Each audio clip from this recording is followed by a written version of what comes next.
Hey everybody, this is Britt with Vinedresser Lawn Landscape. Today we're going to go over large patch and talk about applying 2 fall fungicide applications to prevent large patch from coming in. We're going to go over susceptible turf grasses, the symptoms of large patch, development factors. We're going to go over cultural control. We're going to go over some management tips. We're going to go over some chemical control, and then I'm going to give you some fungicides that you can put down to hopefully prevent large patch. So let's go over turf grasses. Large patch primarily affects centipede, St. Augustine, zoysia, seashore pass. You're going to see it in the transition zones and areas with cool, wet springs and cool fall weather. Typically develops it during extended periods of leaf wetness and suitable temperature. So the temperature has to be right, depending on the turf grass, and there has to be extended periods of leaf wetness. Particularly, we're going to see it in the late fall and early spring. And though it comes in the fall, you might not see it until early spring of next year. You might not see any of these symptoms that we're going to go over until spring. And so let's go over the symptoms of large patch. Most symptoms occurs during spring green up of the lawn. It came in the fall. The disease was formed in the fall, but you won't see the symptoms until the spring. That's why 2 fall timely applications are going to hopefully prevent it, and so you'll have better green up come spring and not big dead areas of your lawn. The symptoms are, and I'm going to go over these symptoms, and then we're going to go to NC State's website and look at some actual pictures of large patch. So you're going to see reddish brown or black lesions on the leaf sheet. You're going to see blighted turf grass rings anywhere from 5 inches to 10 feet or larger in diameter. Large patch tends to be circular in nature, and we're going to see pictures to show you that. The outside rings are going to be reddish brown to yellow patches and possible orange on the outside ring. The leaves are going to detach easily from the stem, so the runners, you can just pull the leaf blade straight off the runner, and I'll show you a close-up of the leaf blade and how just unhealthy it looks and how you can just pull it off. You're going to see a difference between the blighted patches and healthy dormant turf grass. And then come springtime, you'll see limited recovery. So your lawn will be greening up, and you'll have these circular patches that are just struggling to get out of dormancy, and in some cases, it's just not going to green up at all, and it'll die out, and you'll have missing patches of grass. So infected warm season grasses rarely show leaf spots, but have rotted leaf sheaths near the soil surface, causing leaves to pull freely. So you're not going to see lesions. You're not going to always see lesions like gray leaf spot, but you're going to be able to come to the turf grass and pull it straight off of the runners easily. And so now we're going to look at some pictures of large patch. So you can see the outer ring, reddish tint to it, brown. This one has more of a yellow tint to it in the middle, and almost an orange circular ring around it. And you can see that it's in circular patch form, but these aren't perfect circles. Circular in form, just white patches. Here's a good one, brownish, reddish brown on the outside, white in the middle, and a little grass trying to struggle to come in. From far away, you can see these circles. Here's another close-up, a dark brown, reddish color, and then you see the grass struggling to come in, and then there, I think that's some poana that's actually coming in. So you'll tend to see grass trying to fill in and weeds filling in those areas also. And now the actual leaf blade. So you can see the lesion on it. Here's what I'm talking about. So you can see how easily you could just pull that straight off of the runner, and then more blades of grass infected with large patch. You can see just the whole blade starting to turn yellowish brown. Some developmental factors. So large patch develops when soil temperature drops to 70 degrees in the fall, becoming most evident in cool, wet weather during fall and spring. Some factors are excessive nitrogen in the fall and the spring. That's why you want to time your last fertilizer application. You want to stop it about the middle of August. Maybe you can get through the end of August, but you want to stop it around the middle of August towards the end of August. You don't want to put any more nitrogen down, especially on centipede and St. Augustine. And then in the spring, you want to make sure the grass is greened up before you fertilize.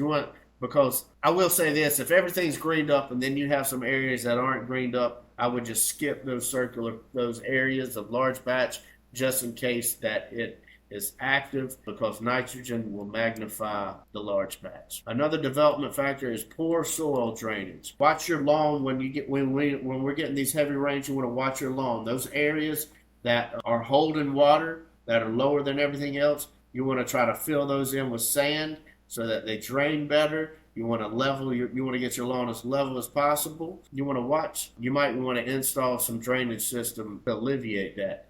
You want to watch over irrigation, especially in the spring and the fall. And I would say you want to watch the times that you're irrigating in the spring and the fall. You want to do it early in the morning to give a chance for that grass to fully dry out throughout the day. And excessive thatch. You want to do things to alleviate thatch. That's proper mowing. That's top dressing with sand in the spring. That's aerating in the spring, or I would say in the summer, aerating, beginning of the summer, top dressing with sand the beginning of the summer, proper mowing. All those are going to help you control thatch. And also, you want to watch out for excessive fertilization, specifically nitrogen. NC State suggests only 2 pounds per 1,000 square foot for a full year of centipede. St. Augustine, probably around 2.5, maybe 3. We personally, here at the company, we put down 2 pounds per 1,000 centipede in St. Augustine, and then no more than 3 pounds per 1,000 for the full year. So you want to watch excessive nitrogen, which can cause thatch. Some cultural controls to manage large patch. Manage a large patch involves establishing disease-resistant turf grasses,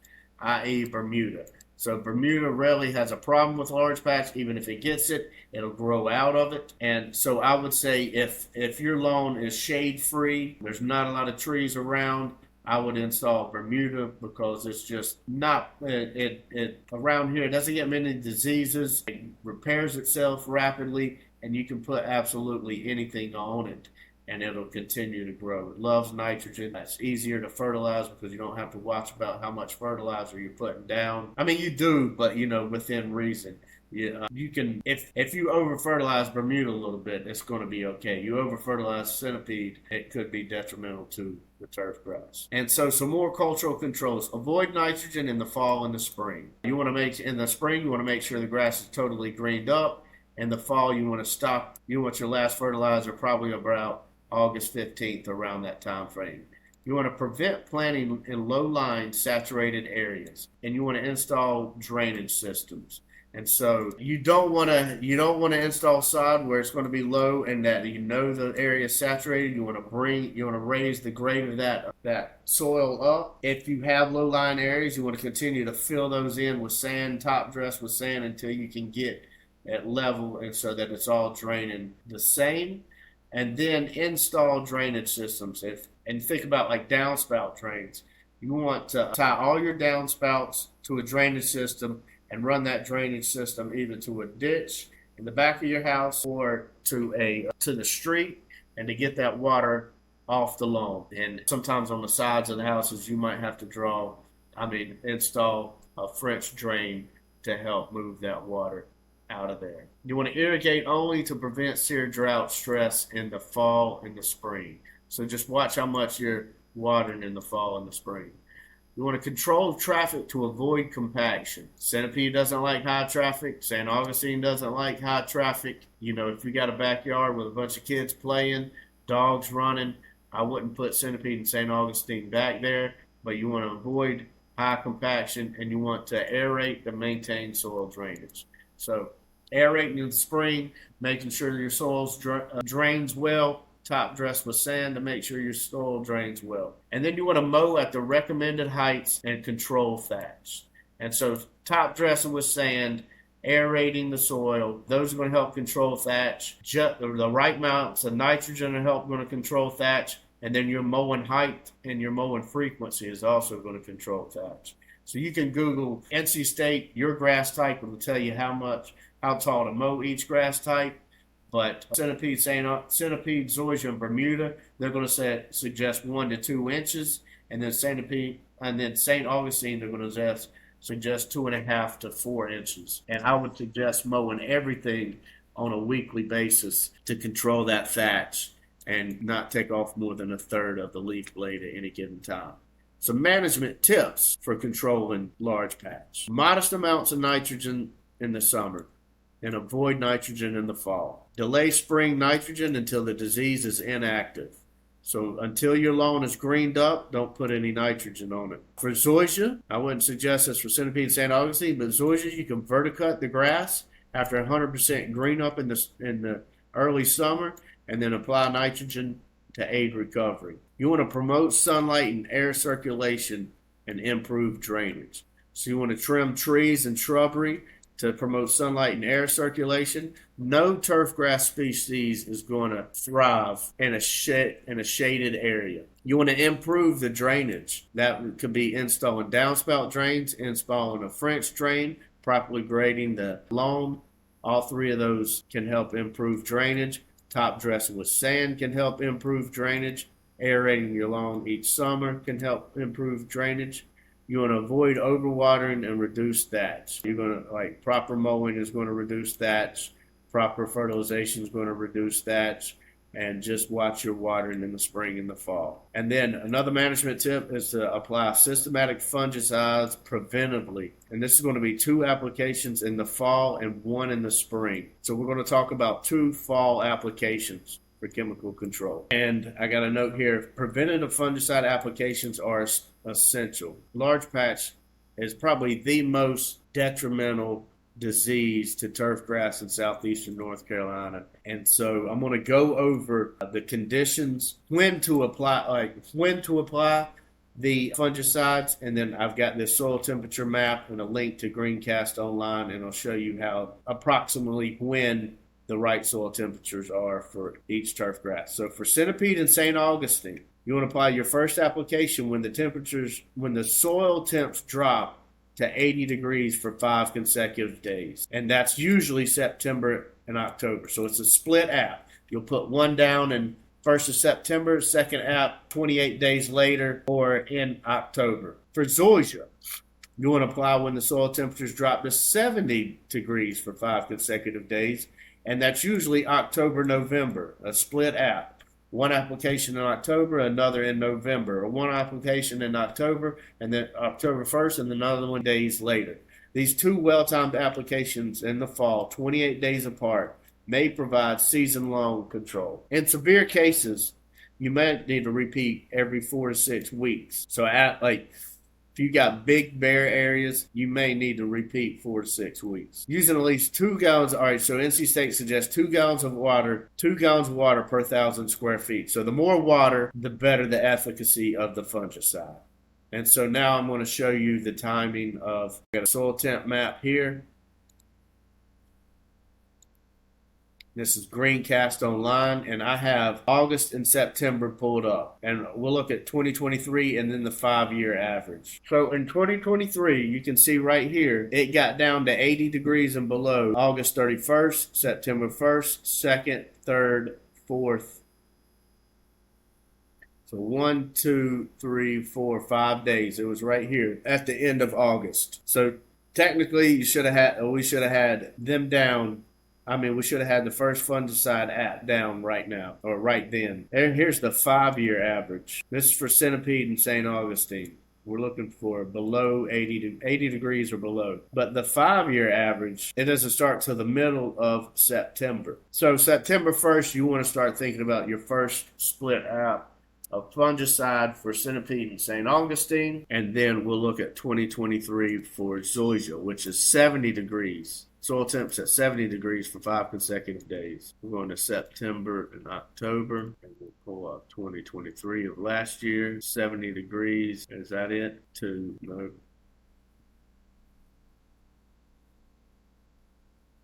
And that wasn't until October 8th. So for you zoysia guys, we should have had the first app down by October 8th. But the 5-year average, that was last year. We're looking for 70 degrees. The 5-year average, we'll take 70.8, 70.6. The middle of October, October 15th. Be safe, get it down in October, but the middle of October and you should be good to go for zoysia. So centipede St. Augustine, 80 degrees, 5 consecutive days. You want to put a split app down in September and then come back again in October. For zoysia, 70 degrees for 5 consecutive days. You want to put a split app in October and then technically 28 days later and put the second one down. All right, some fungicides for control. Where can you find these? I put down the big box store, Site One, Triangle Chemical, or any landscape supply store, or Amazon. And so I would pick these 4 right here. I would go to the big box store last. I mean, most of these products you can probably order off of Amazon. They'll ship straight to your house. And so first, I would say read the label. You want to make sure that whatever product you're putting down, that it's labeled for large patch, and then you want to follow that to a T. The label is going to tell, the label is the law. It's going to tell you exactly how to apply it. And so you want to follow that. You want to find out where large patch is. It'll tell you the rate, whether you're putting down a liquid or a granular. If it's a granular, it'll tell you how many pounds, and it might give you spreader settings. And so you want to follow that label to a T to get the best control. So excellent effectiveness of fungicides. These fungicides are going to give you excellent effectiveness. Azoxystrobin and propiconazole is the active ingredient, and we're looking at Headway G, Qualpro G, pyroclostrobin, Pillar G, intrinsic fungicide, and then Fame granular fungicide. So Headway, Qualpro Strobe Pro G, Pillar G, and Fame granular are all excellent fungicides for large patch. And here's some good effectiveness fungicide. For large patch. Heritage G, Scott's Disease X, Fertilume liquid systematic fungicide, Bonide infused systematic disease control in lawn and landscape, Bayer Bio Advanced fungicide control for lawns, Bayer Bio Advanced fungicide control for lawns ready to spread granules, Anderson's Turf Products Prophecy, Spectracide Immunox fungus plus insect control for lawns, Fertilume F-Stop lawn fungicide, Let's Go Eagle granular, Lebanon Eagle specialty fungicide, Fertilume F-Stop lawn and garden, Monterey Fungi Max multi-purpose fungicide concentrate, and Spectracide Immunox multi-purpose fungicide spray concentrate. So long-winded video on large patch, and then the importance of 2 fall fungicide applications, when to apply. I hope this video helps you out. If we can help you out in any way, let us know. Thanks. Have a good day.